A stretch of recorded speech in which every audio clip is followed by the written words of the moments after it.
ایک شگفتگی تھی، گنیش سنگھ اور دوسرے درباریوں کو ذلیل و رسوا کرنے والی شگفتگی۔ گنیش سنگھ سناٹے میں آ گیا۔ وہ سوچ بھی نہیں سکتا تھا کہ ایک گوشہ نشین عورت اس طرح بھی چتوڑ کی محترمہ خواتین کی تحقیر کر سکتی ہے۔ آپ کو ان سب پر فوقیت حاصل ہوگی۔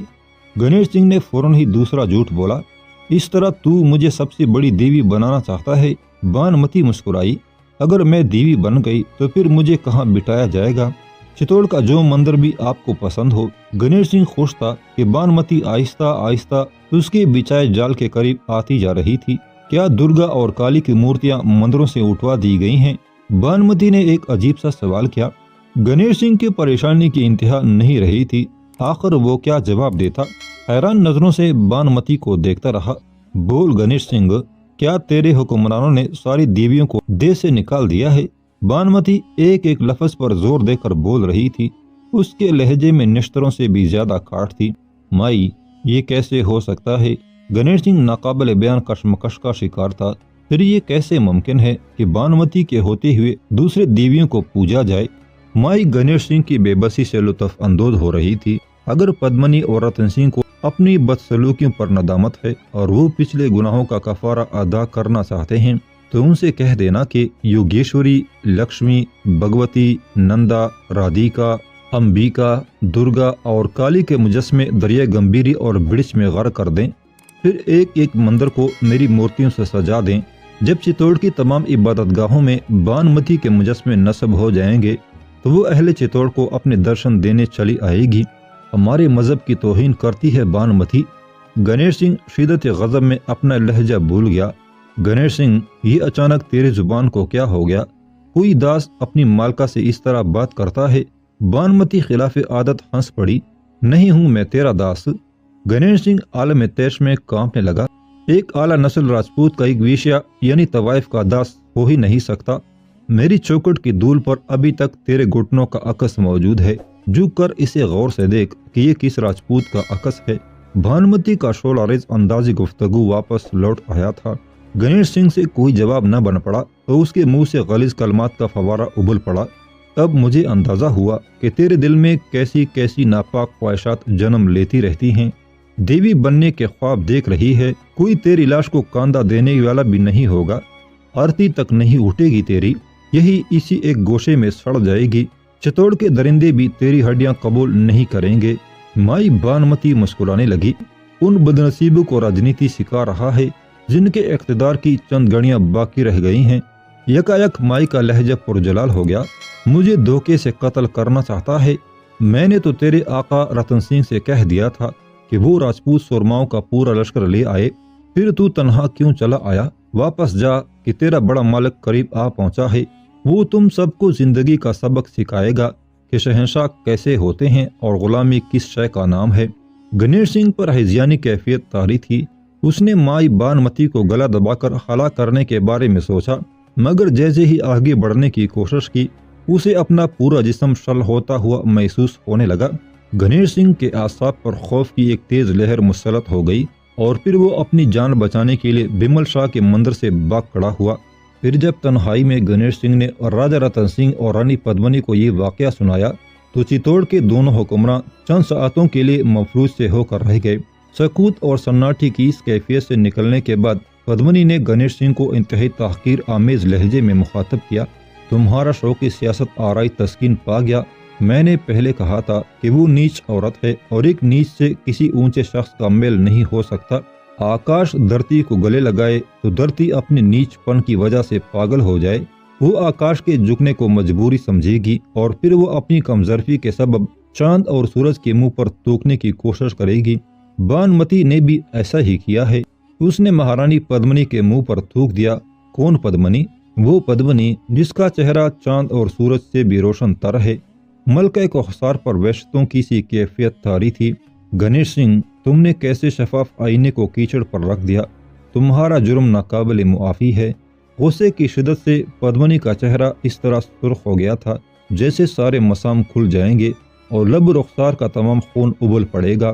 ضبط و ہوش سے کام لیجیے مہارانی۔ پدمنی کی ہی جانی کیفیت دے کر راجا رتن سنگھ خود بھی بدحواس ہو گیا تھا۔ مہا منتری نے جو کچھ کیا ریاست اور ہمارے مفاد میں کیا، اس میں ان کی اپنی غرض شامل نہیں تھی۔ رتن سنگھ اپنی بیوی کے جلتے ہوئے دل و دماغ کو پرسکون رکھنے کی کوشش کر رہا تھا۔ مہارانی، اسے معاف کر دیں۔ اگر آپ نے گنیش سنگھ کو معاف نہیں کیا تو پھر اسے زمین پر کہیں پناہ نہیں ملے گی۔ رتن سنگھ پدمنی کی خوشامد کر رہا تھا، اور گنیش سنگھ تم بھی آگے بڑھ کر مہارانی کے پاؤں چھو لو۔ رتن سنگھ نے حسن برہم کو منانے کے لیے اپنی عمر رسیدہ ماموں کی طرف دیکھا۔ گنیش سنگھ نے ایک لمحہ ضائع کیے بغیر رانی پدمنی کے پاؤں پکڑ لیے اور دل گرفتہ آواز میں اپنی اس غلطی کی معافی مانگنے لگا۔ گنیش سنگھ ایک غیرت مند راجپوت تھا، مگر ہوس اقتدار نے اسے پیروں پر گر جانے کا سبق سکھا دیا تھا۔ ہندوؤں کا سیاسی پیشوا چانکیات یہی تو کہتا تھا کہ اپنا مطلب نکالنے کے لیے ہر راستے سے گزر جاؤ۔ گنیش سنگھ بھی ایک حادثے میں حاصل کیے جانے والے اقتدار کو بچانے کے لیے بزرگ ہوتے ہوئے بھی ایک عورت کے قدموں کو اپنے آنسوؤں سے بھگو رہا تھا۔ جب گنیش سنگھ کے آنسوؤں سے پدمنی کے غصے کی آگ سرد پڑی تو اس نے اپنے حنائی پاؤں کھینچ لیے اور غرور کی انتہا کو چھوتے ہوئے کہا، گنیش سنگھ، اگر تم ہمارے انات یعنی شوہر کے ماموں نہ ہوتے تو ہم اس زبان کو کاٹ کر پھینک دیتے جس نے ہماری بلند برتر ذات کو سیاست کی بینٹ چڑھا دیا تھا۔ بہت نادم ہوں مہارانی، مگر عہد کرتا ہوں کہ بہت جلد اس رسوائی کے داغ کو دھو دوں گا۔ اگر بانمتی کی گردن نہ لا سکا تو اپنا سر آپ کے قدموں میں پیش کر دوں گا۔ مت کرو ایسا عہد جس کا کوئی مفہوم نہ ہو۔ رانی پدمنی نے غضبناک لہجے میں کہا، اب تو پورنماشی کی رات ہونے والی پوجا سے بھی ہمارا اعتبار اٹھ گیا ہے۔ دیوتا بھی اس ویشا بانمتی کا کچھ نہیں بگاڑ سکتے۔ مسلسل ناکامیوں کے بعد پدمنی شدید مایوسیوں کا شکار ہو گئی تھی۔ ہم بھی کیا یاد کریں گے کہ ہماری ایک جنبش چشم پر ہزاروں تلواریں بے نیام ہو جاتی ہیں، مگر کوئی ایک تلوار بھی اس بوڑھی عورت کی کھوکھلی ہڈیوں کو کاٹنے کی صلاحیت نہیں رکھتی۔ مہارانی، دھیرج دھریں۔ راجہ رتن سنگھ نے بیکاریوں کے سے لہجے میں کہا، بھانمتی کو کچھ دن کے لیے بھول جائیے کہ ہمارا سب سے بڑا دشمن سر پر آ پہنچا ہے۔ ایک ہی رات کی تو بات ہے، شنکر داس کے منتروں کو بھی آزما لیجئے۔ اگر وہ تیر بھی رائے گاں گیا تو کیا، ابھی ہماری سیاست کے ترکش میں بے شمار تیر باقی ہیں۔ اب تک لوگوں کو آزمایا ہی تو گیا ہے۔ رانی پدمنی نے نخوت سے کہا، آپ کی سیاست کی کمان سے تیر چھوڑتے رہیں گے اور ہمارا کام تمام ہو جائے گا۔ حسن کی ناز و ادا کا سلسلہ جاری رہا اور گنیش سنگھ اجازت لے کر پوجا کے انتظامات مکمل کرنے کے لیے چلا گیا۔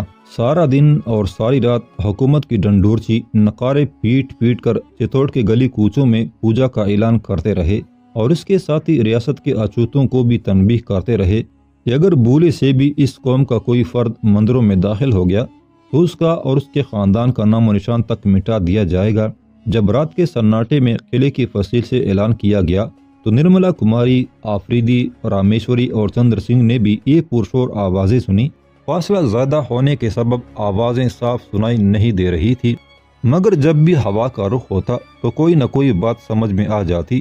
منتری بون کے خفیہ باغ میں پڑے ہوئے چاروں خانہ بدوشوں کے کان ان آوازوں پر لگے ہوئے تھے۔ آخر منتشر لفظوں کو جمع کرنے کے بعد نرملا کماری نے ایک مفہوم اخذ کیا، کل پورنماشی کی رات ماتا اور کالکا کے مندروں میں صبح سورج نکلنے تک چتوڑ کی سلامتی کے لیے دعائیں کی جائیں گی۔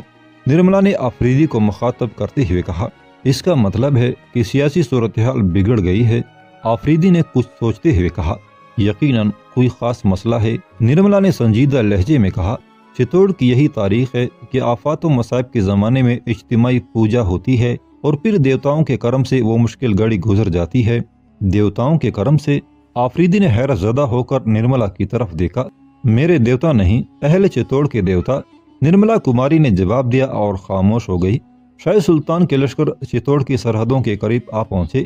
آفریدی نے خود کلامی کے انداز میں کہا اور آسمان کی طرف دیکھنے لگا۔ پورنماشی کی رات آئی تو ماتا کے مندر میں بہت ہجوم تھا۔ یہ مندر راج محل کے درمیان بنایا گیا تھا جس کے اندر چتوڑ کے عمرا اپنی مذہبی رسمیں ادا کرتے تھے۔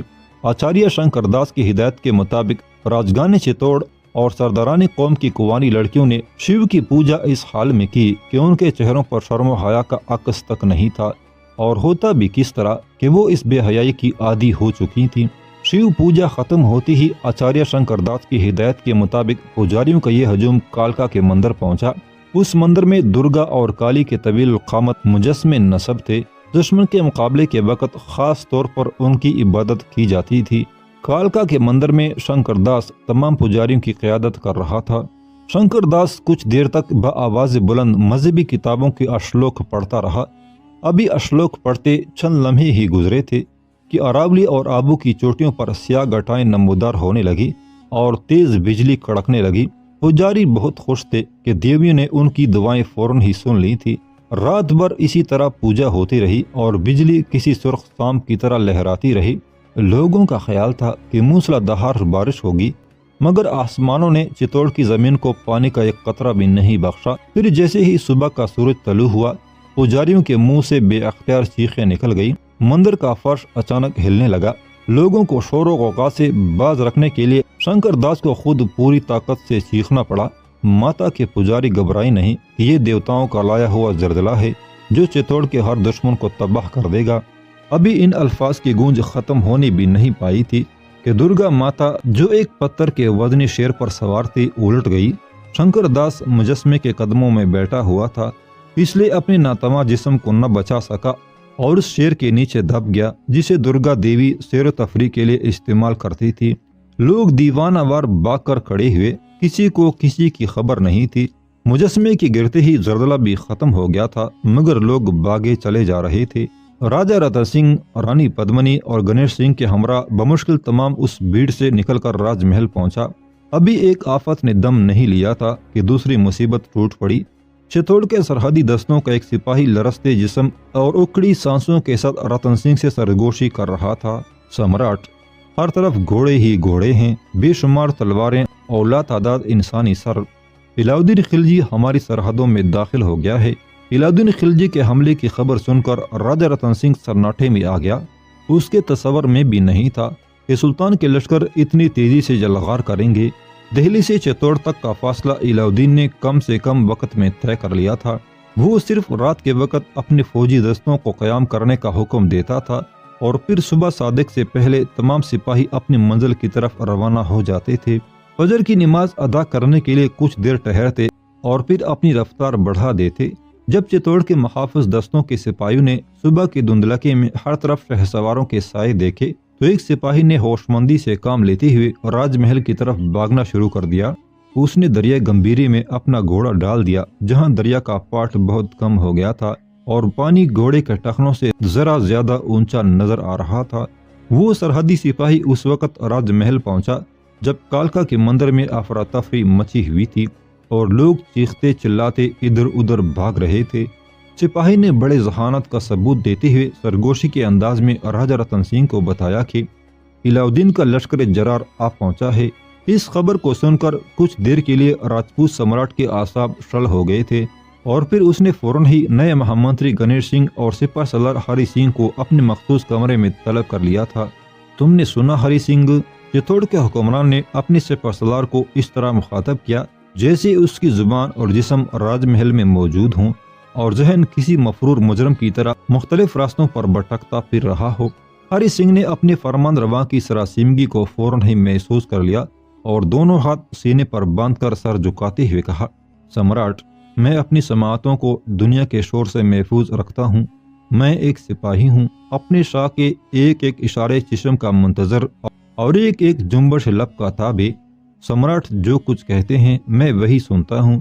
ہری سنگھ ایک بہادر اور جاننثار سپہ سالار تھا، اس لیے اس کے انداز گفتگو کو خوشامد سے تعبیر نہیں کیا جا سکتا تھا۔ اس وقت بھی وہ اپنے اسی حقیقی لہجے میں بول رہا تھا۔ رتن سنگھ کے ماتھے پر کئی بل پڑ گئے اور اس نے تلخ آواز میں ہری سنگھ کو مخاطب کیا، سیناپتی، ہمیں بہت دکھ ہوا کہ اب تم بھی ایک سیاستدان کی زبان میں بات کرنے لگے ہو۔ سپہ سالار ہری سنگھ حیران و پریشان ہو کر اپنے فرمان رواں کی طرف دیکھنے لگا۔ سمراٹ، ممکن ہے کہ میری جاننثاری راج محل کے معیار پر پوری نہ اترے، مگر میرے ہونٹ آج بھی جھوٹ سے نہ آشنا ہے۔ میں نے مصلحت اور سیاست سے کبھی دوستی نہیں کی۔ اس الزام تراشی کو ضبط کرتے کرتے ہری سنگھ کا چہرہ سرخ ہو گیا تھا۔